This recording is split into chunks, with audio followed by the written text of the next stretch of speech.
Welcome to the online lectures for information security. In the previous class, we studied risk control, and today's class we'll be studying selecting a risk control strategy. In the previous class, we have studied a few risk control strategies. The four risk control strategies that was mentioned are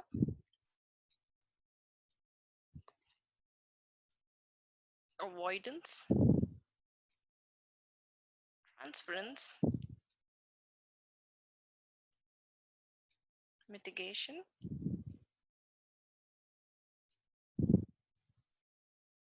and acceptance. So these were the four strategies that we have studied in the previous class.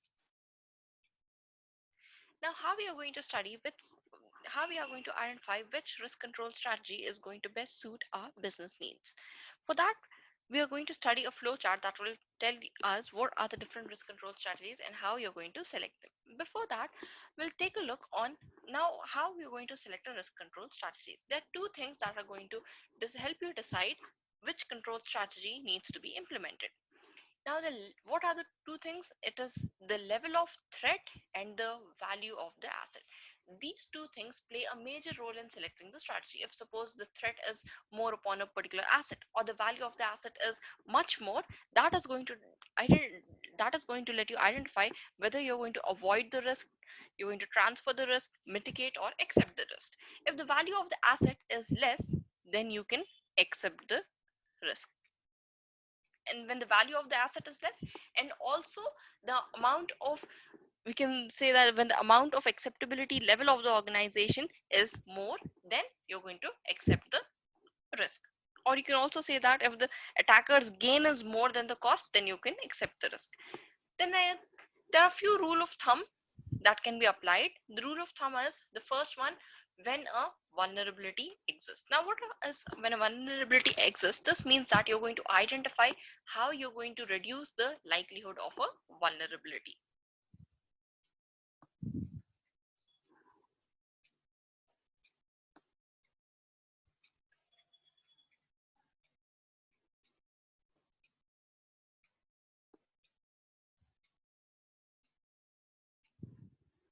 So when a vulnerability can be exploited, you're going to apply different layers of protection upon the architectural design.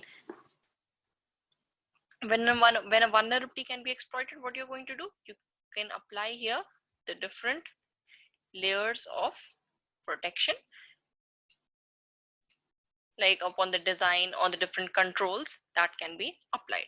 Then the next one is when attacker's cost is less than his potential gain, you're going to apply protection here. In this case, you're going to apply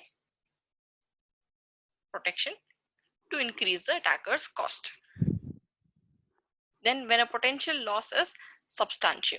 So these are the four rule of thumb that can be applied when you're selecting a strategy. Now, this is a flow chart that is going to tell you how you're going to handle the risk. Now, first, whenever a system is being designed, the first thing that you check is that whether the system is vulnerable, whether it has any weakness or not. That is going to be identified.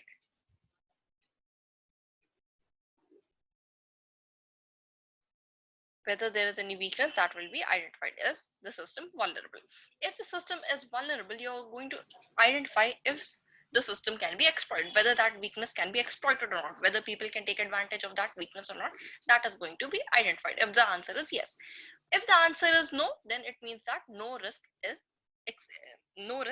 is there from that particular vulnerability. Then for this, if the system is exploitable, again there is a decision box. You're going to identify whether it is a yes or no. If the system can be exploited from this specific weakness, then you're going to identify what vulnerability exists. Then you're going to identify what threat can exploit the vulnerability. This is identified here.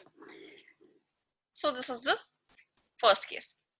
Now, if when you have designed a system, before that only you know that there are some specific threats that can make your system more vulnerable, then you're going to directly go to this threat and vulnerability exists. Now, when you identify all the different threats that can exploit the vulnerabilities of your system and can make all the information assets compromised, then you're going to identify which are the different risks that are going to exist. Then when the risks that are going to exist, you're going to again see, is the attacker's gain greater than the cost? That will be identified. If it is a no, that means risk can be accepted. And now here, this, if it is greater than the cost means the cost that needs to be applied to protect that particular asset. You're going to see here, if suppose the cost for applying the to that, if the specific control that you are applying to a specific asset, if this cost is more than the cost of that information, then you're going to avoid this, because it is a stupidity that you're applying more protection to a system that can to a system that is not more valuable. After that, you're going to come here, is accepted loss greater than the organization acceptable level? If it is a yes, then the risk is unacceptable. If it is a no, that means risk is accepted. Now when the risk is unacceptable means here you're going to apply controls.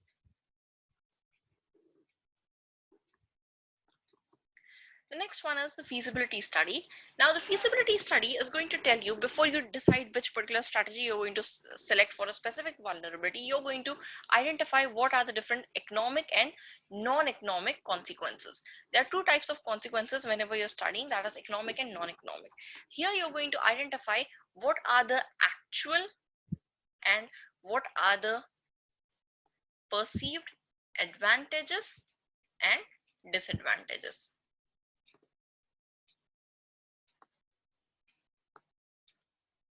Now disadvantages and disadvantages, these are for different specific control, the different control mechanism that you're putting in place so that system can the system becomes more risk prone. So this is by making, within the feasibility study, you're going to identify what are the different actual and perceived advantages and disadvantages that are applied for a specific control. Now there's also another term, that is cost avoidance, that you're going to study within this feasibility study. As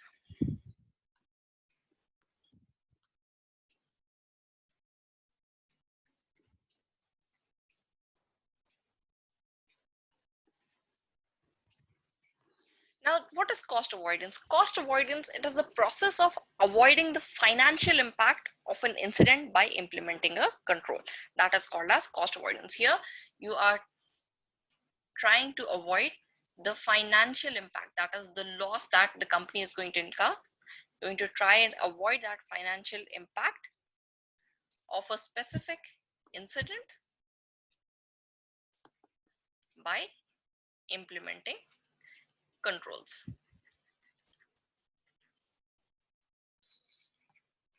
This means that once when your information is being compromised, that is going to cost you a lot of information. It is like, if suppose you're investing somewhere in a share market. In a share market, you do not know what is the value of $1 on time, on that particular time. So you're going to try and implement and safeguard that information before it is going to give you more loss. That is cost avoidance. You're going to try and avoid the maximum loss that the company is going to face by implementing controls.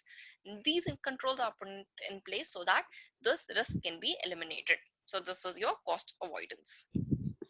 The next one is the cost benefit analysis. Now this cost benefit analysis, the CB approach, is the most commonly considered approach. Commonly approached project for all different projects within the information security within the information security controls, so that you can safeguard the economic feasibility. Now CBA is begun by evaluating the worth of the assets. Now within this cost benefit analysis, what you're going to do is you are going to start that by first evaluating worth of the asset, how much this asset is worth, whether it is worth of 10 million, 100 million. The different assets have got different values. So you're going to identify the value of that asset, the cost of each asset, and to be this asset, how much cost will it take for you to protect this asset? Then, and the loss in value if those assets are compromised. So you're going to evaluate two things. What is the cost of this asset? How much value it has, or it can say how much benefit it is going to give you, that will is identified. Then you're also going to identify how much cost it is going to take so that you protect this asset, how much you need to put money in so that this asset is being safe. Then you're also going to identify how much cost it is, how much it is going to cost you, that is how much, or you can say how much loss you're going to face when this asset is being compromised. That is, suppose a breach is there and someone gets access to your information, so you're going to identify things, these two things over here. Now, this formal process of documenting this is called as CBA. So, you know what is cost benefit analysis, or it is also called as the economic feasibility study. So, there's your CBA.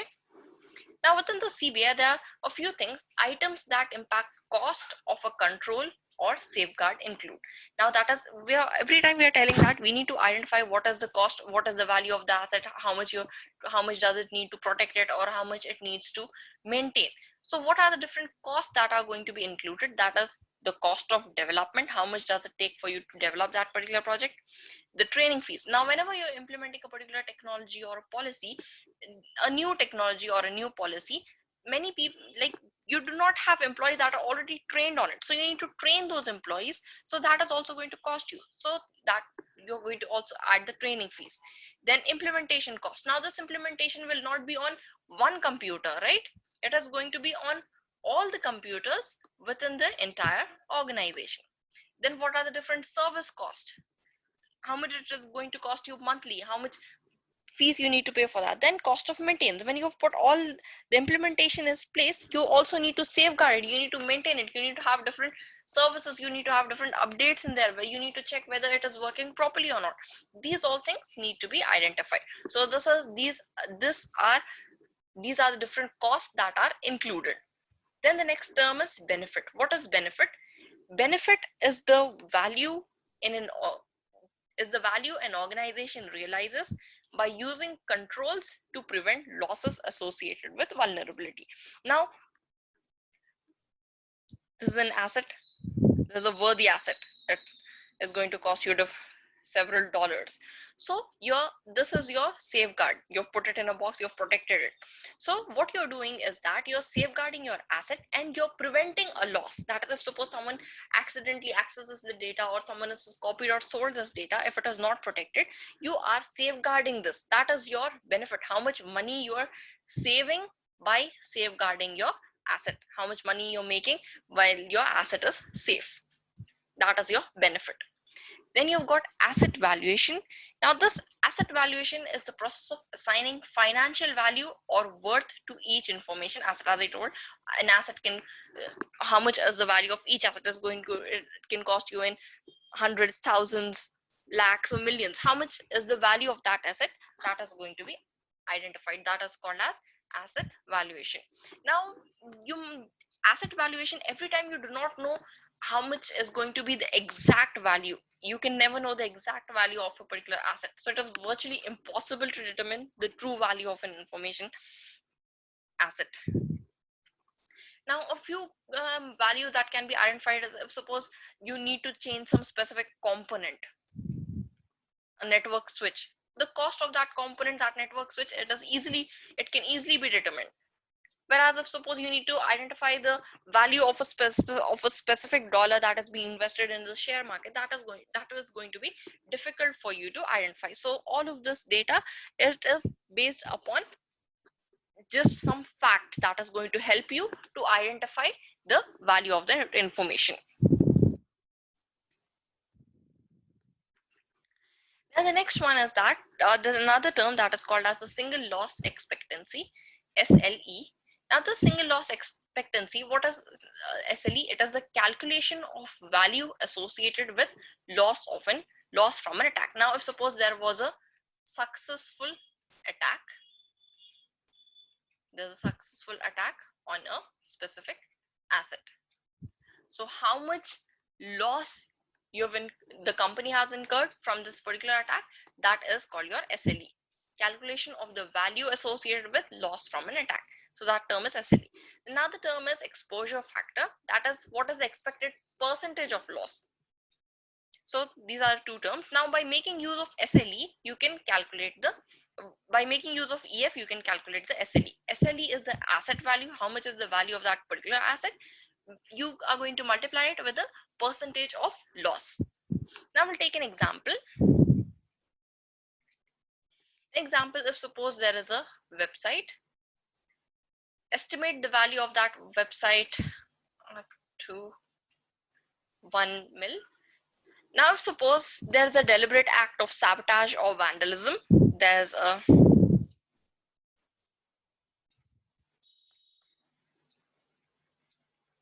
act of sabotage, deliberate act of sabotage. Now this the deliberate act of sabotage, it is going to indicate some 10% of your website will be damaged after the attack. So this is a scenario. Now how you're going to calculate the SLE for that website? SLE for that website is going to be 1 mil into 0.10. That is going to be $100,000. Now so we're taking all of this information, money in dollars. So this is going to give you 100,000. So this estimate is then used to calculate the annual loss expectancy. That will be calculated. Now ALE we're going to study in a moment. Before that, we'll study what is annualized rate of occurrence, ARO. ARO is going to tell you how often you expect a type of attack to occur. That is how frequently an attack may occur. That is identified by making use of ARO. Now, if we can say that a specific attack, it can take place once in 2 years. Like once in 2 years it can happen. Or if suppose you go for some specific attack, it can also be there within multiple seconds, like once in multiple seconds. So that is your ARO. Then the next one is the annual loss expectancy. Now, once you know the value of different assets, the equation can be completed and the overall potential risk can be identified. That is called as your annualized loss expectancy. This annualized loss expectancy, this ALE, can be calculated by making use of SLE and ARO.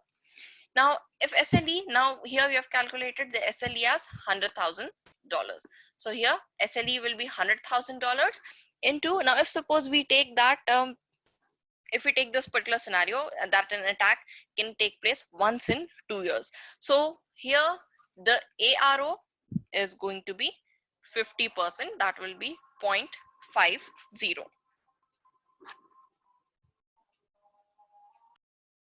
As the ARO is 50%, we have calculated the ALE as 100,000 into 0.50. That is going to give you 50,000 loss per year every year. Now this indicates unless the organization is going to increase the level of security,